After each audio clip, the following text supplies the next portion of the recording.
복된 소식 아름다운 소리 AM 1590kHz 시카고 기독교 방송입니다.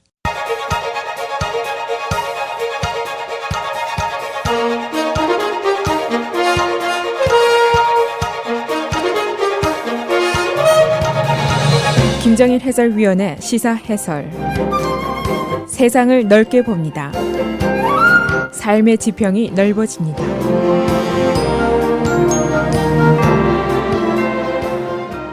시사해설입니다. 뉴욕, 뉴저지 폭발물 테러 사건 용의자인 아마드 칸 라하미가 어제 체포가 됐습니다.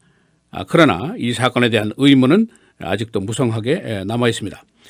현재 당국은 그를 경찰 살인 시도 등 7개 죄목으로 이미 입건을 했습니다. 이 라하미는 범행 후에 뉴저지 인근에 있는 바 문 앞에서 잠을 자려고 하고 있던 중에 주민의 신고를 받고 경찰에 출동했고 총격전 끝에 부상을 당한 채로 체포됐습니다. 이 경찰과 FBI 신속하게 체포 작전을 마무리했는데 이 맨헌트가 진행 중인 동안에 경찰이 지역에 있는 수백만 명의 셀폰에게 경고 메시지를 보냈습니다. 마치 토네이도 경보처럼 그런 경보를 보냈습니다. 이 신속한 체포로 인해서 주민들의 공포는 일단 줄었지만은 사실은 이 수사는 이제부터 시작이라고 볼 수가 있습니다. 동기가 무엇인지, 공범은 있는 것인지, 누구에게 고취가 됐는지 또는 누구에게 지령을 받았는지, 해외 테러 단체와의 관련 여부 이런 의문들이 아직 무성하게 남아 있습니다. 그리고 이번 사건은 시기가 시기인지라 대선 전에 중요한 논쟁 이슈로 다시 부상을 하고 있습니다. 그래서 오늘은 이번 테러 사건의 용의자 체포 경위 또 여러 가지 남은 주요 질문들은 무엇인지 또 정치권의 반응은 어떤 것인지 종합을 하겠습니다. 이 신속하게 범인을 체포하게 된 결정적인 단서는 감시 카메라에 잡힌 비디오였습니다. 그리고 또 한 가지 폭발물에서 발견이 된 지문이었습니다. 경찰은 그 라이스 쿠커, 폭발되지 않은 그 라이스 쿠커의 표면에서 범인의 지문을 채취하는 데 성공을 했습니다. 그리고 이 지문이 이미 체포 기록을 가지고 있는 라하미의 것과 동일한 것을 밝혀냈습니다. 그리고 비디오에 나타난 그의 행적들, 시간이 서로 매치된 것을 또 발견을 했습니다. 이 경찰은 용의자 색출을 위해서 공개 수사를 아주 일찍 결심을 했습니다. 그래서 신속하게 언론에게 사진을 배포를 하고 말씀드린 대로 수백만 명의 셀폰에게 메시지를 즉각 보냈습니다. 그 직후에 범행을 이미 저지르고 뉴저지 인근에 있는 한 바의 문턱에서 비를 피하면서 잠을 자려고 하고 있던 이 범인 라하미가 바 주인에 의해서 발견이 됐습니다. 즉각 신고가 됐고 경찰에 검문을 했는데 이 라하미가 먼저 경찰에게 갑자기 총격을 가했습니다. 그러나 이 해당 경찰관이 마침 방탄조끼를 입고 있었습니다. 그래서 방탄조끼 복부 부위에 총알이 맞았지만은 그는 무사합니다. 그리고 경찰은 도주하는 그를 추격하면서 총격을 가했습니다. 라하미가 어깨 등에 여러 발의 총격을 맞고 쓰러져서 일단 체포가 됐습니다. 당국은 그에게 살인 시도 등 여러 가지 죄목으로 추하지를 했습니다만은 수사는 계속 중입니다. 그의 가족들도 신문을 했습니다만은 현재 용의자는 라하미 한 명인 것으로 나타나고 있습니다. 그러나 여러 가지 의심들이 있는데 우선 폭탄 제조 기술에 대한 의심입니다. 이 폭탄 전문가들이 이번 폭발물을 조사를 했는데 이 사람 단독의 솜씨로는 보기 어렵다는 의견이 대부분입니다. 보통 그 인터넷상에 올라와 있는 교본만으로는 이런 폭탄을 만들기가 어렵다는 거죠. 다시 말하면 그가 어디선가 폭탄 제조 기술을 훈련을 받았든지 또는 누군가가 이번 폭탄을 만드는데 이 폭탄 제조에 조력을 했을 것이다.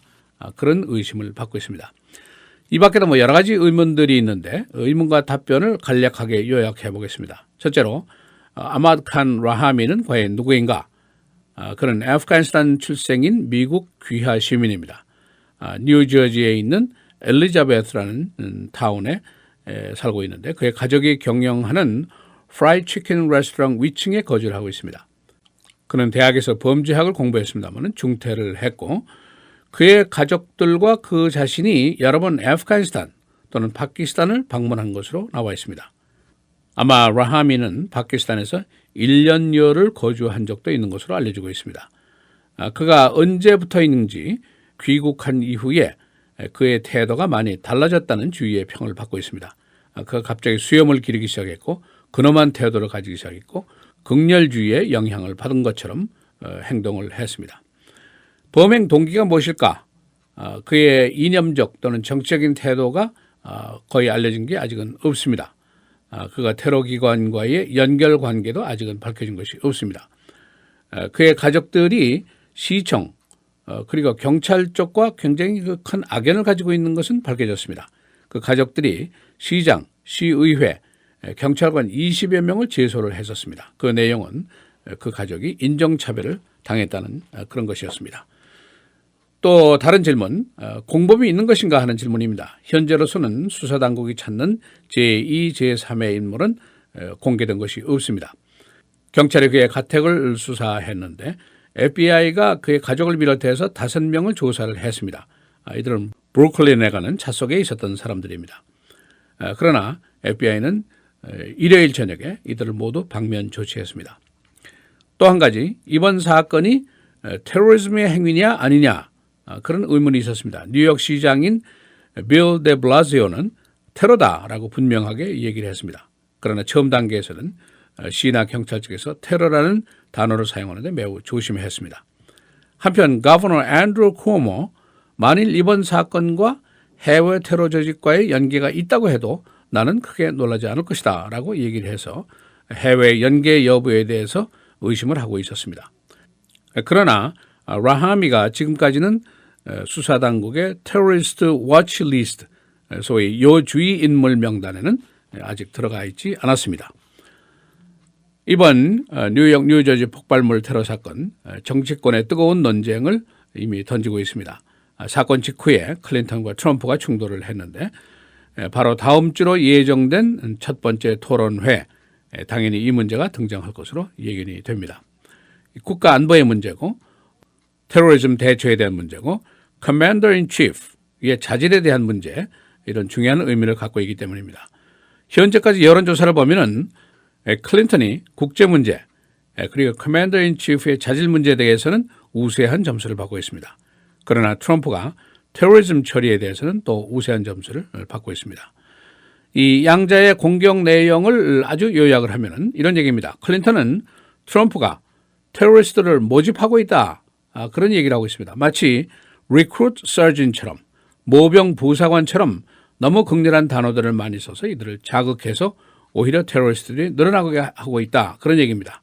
그녀의 주장은 전체 종교를 모욕한다는 것은 바로 아이시스들이 바라는 것이고 이들이 종교 전쟁화하는 것을 도와주는 것이다, 그런 비판을 하고 있습니다. 여기에 반해서 트럼프는 클린턴이 지지하는 매우 유약한 이민 정책으로 국가 안보가 위협을 받고 있다고 주장을 하고 있습니다.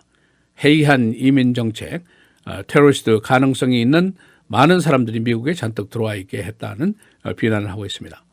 트럼프는 테러와 관련이 있는 지역으로부터의 미국 입국, 이것을 잠정 중단하자 하는 주장을 지금까지 펴왔습니다.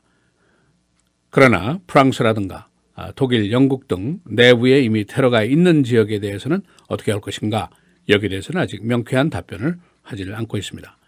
시사해설 김정일입니다.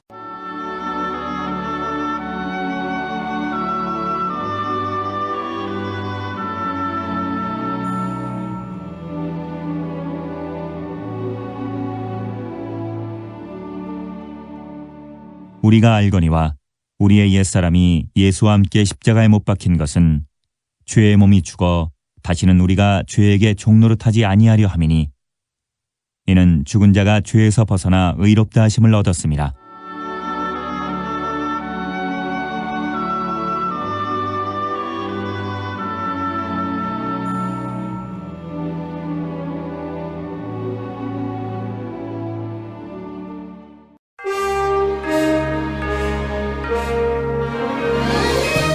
헤드라인 뉴스입니다.